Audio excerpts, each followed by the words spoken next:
Bigla ka na lang sumusulpot dito at magpapakita sa akin na haggard ng hitsura mo, sa tingin mo ay nakapuntos ka doon. Lihim siyang napangiti ng mabura ang ngiti nito. Pasimpleng sinuklay nito ng mga daliri ang magulong buhok. Natutuwa siyang makita ito pero aalala ni siya sa ginagawa nitong aabuso sa katawan nito, binuksan niya ang pinto. Sige na, labas na, magpahinga ka na. Hindi kasi Superman para hintablan ng sakit. Lalo lang akong hindi makakatulog dahil alam kong nasa malapit ka lang, wika nito. Nagulat si Nang Yumuko ito at mabilis na dinampian nito halik ang mga labi niya. Bago pa siya react ay parang kidlat sa bilis na nakaalis ito. Iling na isinara niya ang pinto. Pagkatapos ay parang wala sa sarili na humiga siya sa kama, hinaplos niya ang mga labi niya na sinayaran ng mga labi ni Miguel. Napakabilis ng halik na iyon ngunit pang matagalan ang epekto sa kanya. If Miguel was so sure of how he felt, so was she. Sa tingin niya ay pareho lang sila ng nararamdaman, patunay roon ang pagkabog ng dibdib niya, marin pa lang niya ang boses nito. Sa tingin niya ay hirang physical attraction ang nararamdaman ni para dito, malalim din iyon. Hindi kaya isipin ito na easy to get siya kapag sinagot agad niya ito. Hay, minsan talaga ay mahirap ang maging isang babae. Ang daming boundaries, mahirap magpakita ng tunay na nararamdaman, lalo na kapag hindi pa nito kilala ng lubos ang lalaki. Walang ganoong problema pagdating sa mga lalaki dahil ang mga ito ang nanunuyo. Tulad na lang ni Miguel, unang pagkikita pa lang nila ay sinabihan na siya nito na mahal siya nito, at sa loob lang ang 2 araw ay hindi na niya mabilang kung ilang beses na nitong sinabi ang 3 salitang iyon na may 8 letra. Kailangan niya ng payo mula sa mama niya. Bigla niyang napagtanto na 7 anyos na siya pero wala pa rin pala siyang muwang pagdating sa bagay na iyon. Nagkaroon naman na siya ng boyfriend noong nag-aaral siya sa kolehiyo. Iyon nga lang, sinagot lang niya ang lalaking iyon dahil sa udyok ng mga kaibigan niya. Siya na lang kasi sa barkada nila ang walang boyfriend noon. Nagiging tampulan na siya ng tukso, kaya naman sinagot niya nang wala sa oras ang manliligaw niya, kahit na wala siyang nararamdaman ni katiting na pagmamahal dito. Takot tuloy na sermon ang inabot niya mula sa mga magulang niya nang isang araw ay biglang sumulpot sa bahay nila ang boyfriend niya. Ang nakakatawa pa, hindi pala ito marunong maglaro ng chess, kaya lalong nagalit ang papa niya. Ramdam talaga ni Emery na si Miguel ang lalaking nakatadhanang mahalin niya, kaya kahit 1 linggo pa lang itong nanliligaw sa kanya ay sinagot na niya ito. Ngayon ay 4 na buwan na silang magnobyo. Pagkatapos niyang sagutin ito ay agad na ipinakilala siya nito kay Catherine, ang iisang kapatid nito na sa Canada nakatira at umuwilan sa Pilipinas para makilala siya. Binulungan siya nito na patigilin na si Miguel sa pagsusundalo nang magkaharap sila sa isang family dinner na inihanda ni Miguel para makilala niya ang mga kamag-anak nito. Namatay ang mga magulang ni Miguel sa isang plane crash ilang taon na ang nakakaraan, kaya ang nakilala lang niya ay ang kapatid nito, mga pinsan at iba pang kamag-anak. Ang akala niya ay nakilala na niya ang lahat pero biglang may dumating pang sasakyan at bumaba mula roon si Mr. Lopez. Nagkagulatan pa sila na boss niya nang magkita sila roon. Tuwang yakap siya nito nang ipakilala siya ni Miguel Diet bilang girlfriend nito. Si Miguel pala ang pamangkin na tinutukoy ng boss niya. Magkapatid si Mr. Lopez at ang ina ni Miguel. Si Miguel ay takang nagmamasid at nang ikwento niya rito ang lahat ay ganoon na lang ang pagkagulat nito. Natutuwa siya na maganda ang relasyon nila ni Miguel at tanggap sila ng kanyang pamilya. Bagaman totoong tinalo ni Miguel sa chess ang kanyang papa, hindi lang iyon ang dahilan kung bakit boto rito ang kanyang ama. Sino ba naman ang hindi magmamahal kay Miguel, gayong taglay na yata nito ang lahat ng katangian na hinahanap ng isang babae sa isang lalaki, gwapo, mabait at talaga namang kaibig-ibig. Hindi siya dati naniniwala sa taong perpekto pero binago ni Miguel ang paniniwala niyang iyon. He was just so perfect. Hindi niya alam kung anong kabutihan ang nagawa niya at binigyan siya ng Diyos ng isang kagaya ni Miguel na labis ang pagmamahal na ipinagkakaloob sa kanya. Kung ituring siya ni Miguel ay para siyang reyna.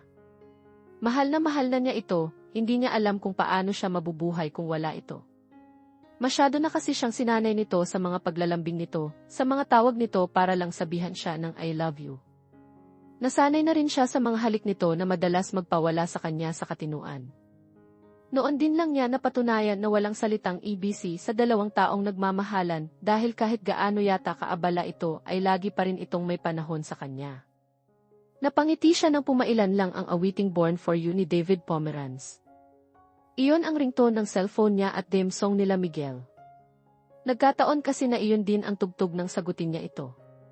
Iyon nga lang, hindi it nabiyayaan ng magandang tinig kaya madalas niyo itong pagkatuwaan na pakantahin. Tawa siya ng tawa kapag nasisintunado ito. Yes, sir, bungad niya nang sagutin niya ang cellphone niya. Minsan man ay hindi ito pumalya sa pagtawag sa kanya. He would call when he said he would. He never broke any of his promises. Princess, housework. Kumain ka na ba? Tanong nito. Tapos na po, kapitan. Work is fine. How about you? Kumain ka na ba? Anong ginagawa mo? In 3 months' time, she would be marrying him, her knight, her soldier, and her love. Yes, they would be getting married in 3 months' time. Ganoon kabilis para sa kanya ang magdesisyon na makasama ito habang buhay. Sa napakaikling panahon na iyon ay marami na silang binuong mga pangarap. Planado na ang hinaharap nila. Ginagawa ko. Him. Kausap ko ang princess ko at pinakikinggan ko ang boses niya para may inspirasyon ako mamaya sa operation. May operation kayo mamaya? Bakit bigla siyang kinabahan gayong dati? Rati naman ay normal na sa kanya ang pagsasabi nito ng ganoon. He didn't want to talk about his work but she insisted on hearing about it. Yeh! Minor lang naman. Hinawakan niya ang kwintas na bigay nito sa kanya. Kagagaling lang nito sa Amerika ng nagdaang linggo at ang kwintas na iyon na may palawit na locket ang pasalubong nito sa kanya. Napansin niyang sa pagbabalik nito mula sa Amerika na parang laging malalim ang iniisip nito. Madalas din niyang mahuli ito na nakatingin sa kawalan at pagkatapos ay bigla na lang siyang yayakapin ng mahigpit at hahalikan na para bang wala ng bukas. Naisip tuloy niyang mag-file ng leave of absence para magplano ng sorpresang bakasyon nila. Hon, nandyan ka pa? Tanong niya. Narinig niya ang paghugot nito ng hininga. I just called to say 3 words, 8 letters. Napangiti siya ng maluwang at tuluyan nang nawaglit sa isip niya ang pag-aalala. Paboritong linya nito ang sinasabi nito. Go on, udyok niya rito. I love you. I know and I love you, too. Humihingal na bumalikwas ng bangon Mary. Nabinangungot siya. Iyon ang pakiramdam niya na naginip siya o mas tama sigurong sabihin na panaginipan niya. Basta pakiramdam niya bagaman hindi niya maaalala ni isang detalye ang masama iyon dahil nagising na lang siya na habol ang hininga at basa siya ng pawis. Ngayon lang nangyari sa kanya ang ganoon. Tumayo siya at tinungo ang veranda. Umupo siya sa rocking chair na naroon. Subalit masyado malamig kaya nagpa siyang bumalik sa silid niya. Nang naroon na siya ay nagsalang siya ng CD ni David Pomeranz, pagkatapos ay bumalik na siya sa kama at pinilit ang sarili na matulog. Emery, wake up. Mahihinang tapik sa pisngi at yugyog sa balikat niya ang gumising sa nahihimbing na diwa ng Mary. Inaantok pa siya kaya pinilit lang niyang dumilat. Tumambad sa paningin niya ang kanyang ina. Ito ang tagagising niya sa umaga. Ma, Saturday ngayon. Wala akong pasok, paungo na reklamo niya bago pumikit uli siya.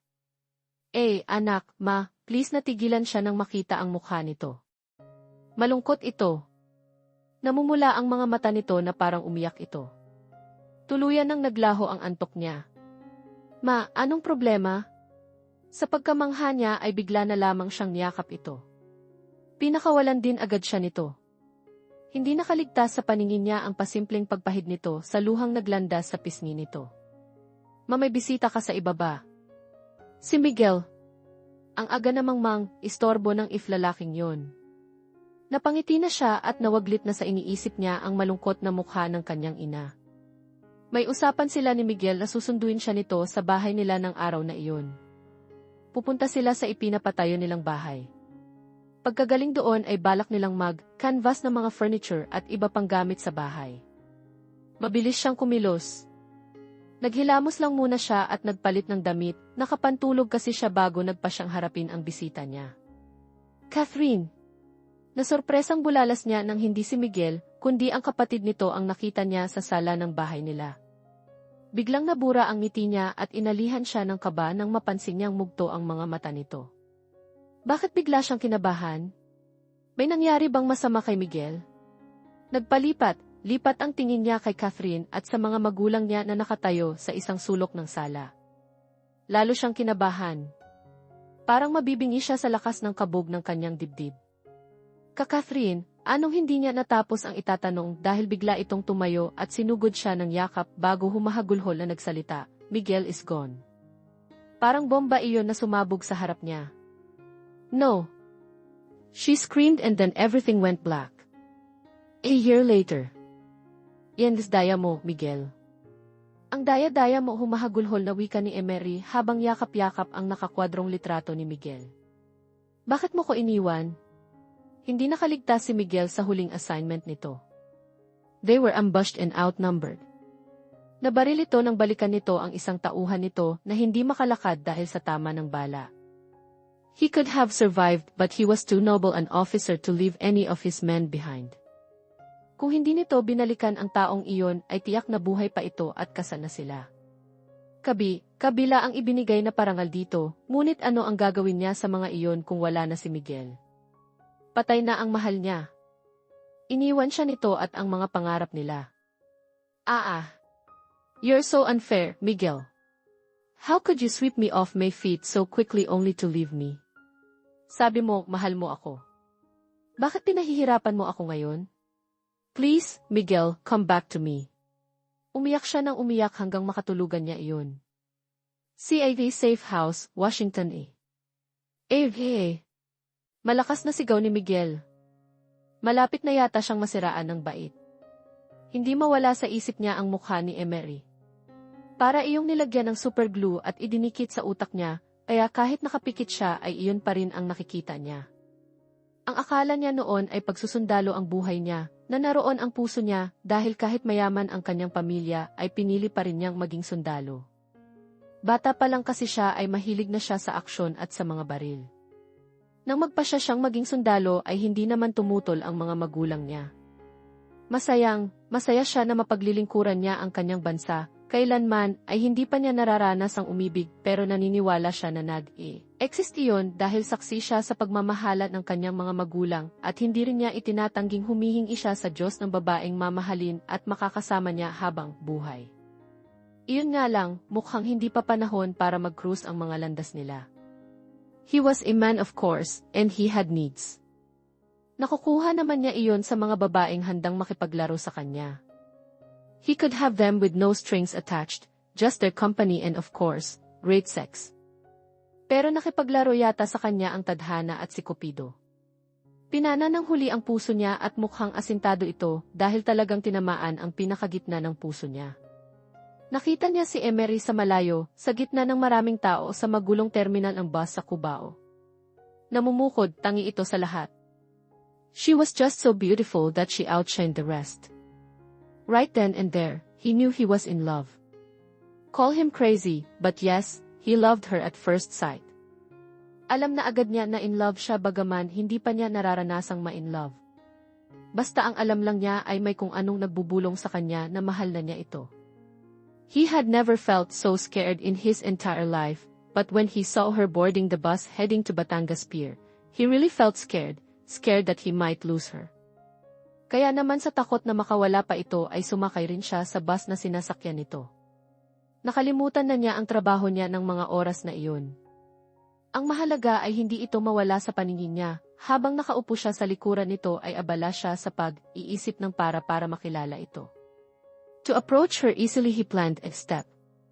Pero namalayan na lamang niya ang Sue na nagtatapat ng pag-ibig dito, syempre pa, hindi ito naniniwala sa kanya. Para hindi nito maisip na babaliw siya ay pinakitaan niya ito ng iba-ibang klase ng ID. Marahil ay love at first sight din ito sa kanya, dahil isang linggo pa lang siya nanliligaw rito ay sinagot na siya nito, hindi niya alam na may itinatago pala siya karomantikuhan at sweet-an sa katawan. Lumabay lang ang mga iyon nang makilala niya si hindi niya ito matanggihan kapag hinihiling niton kumanta siya. Hiya siya dahil alam niyang makabasag eardrum ang boses niya. Hindi niya alam kung respeto pa siya ng mga tauhan niya kapag nakita ng mga ito na ang tigasing superior ng mga ito ay nagiging sunod-sunuran dahil sa pag-ibig. Sa totoo lang, wala siyang pakialam sa sasabihin ng mga ito at ng iba pang tao. He loved Emery so much and he wanted to please her, give he everything. Theirs was one unique love story na balak nila ni Emery na ikwento sa mga magiging anak at app nila. Mahal na mahal niya ito, kaya palang silang magnobyo ay niyaya na niya itong magpakasal tuwang, tuwa siya nang pumayag ito. Everything had been going perfectly, and he thought. Nakarating sa kaalaman ng CID ang tungkol kay Emery. They thought she was just a distraction. Ang akala ng mga ito ay nawawala na siya ng focus sa trabaho, pero ang totoo ay mas dinoble pa nga niya ang sipag sa pagtatrabaho para matapos na ang assignment niya. Ang balak niya, kapag natapos ang huling assignment niya, ay magbibitiw siya sa serbisyo at mamumuhay na lamang ng tahimik kasama ang babaeng pinakamamahal niya.